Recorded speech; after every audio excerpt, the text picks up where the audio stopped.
I'm Arash Amini, and at great risk to my own life, I'm here to deliver you the answer to cancer. It's a molecule called sulforaphane, and it's produced when you eat things like broccoli and radish in combination.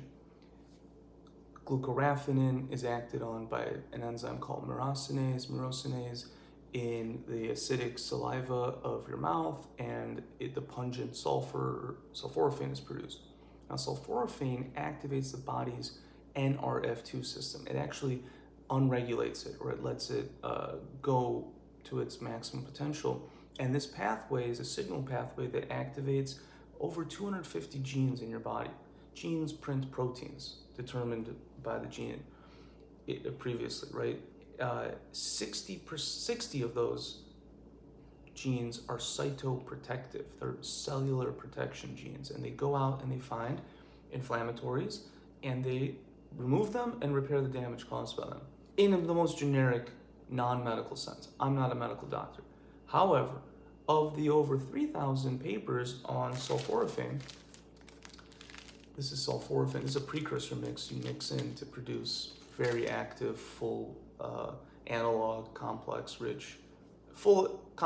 analog rich sulforaphane mix. About half of those studies are on its chemopreventative qualities.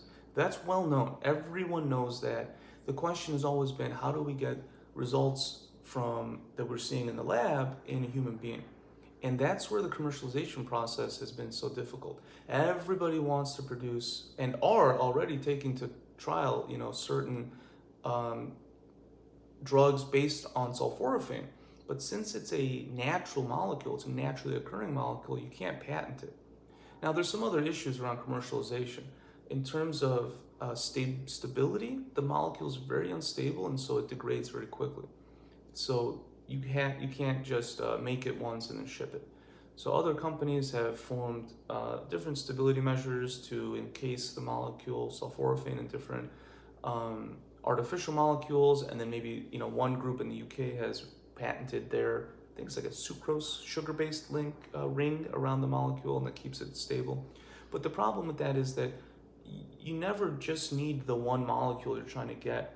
You want a complex of molecules around it to help its delivery, and sulforaphane is just one of many isothiocyanates, which are these plant defensive molecules. And we don't know yet which ones produce which results.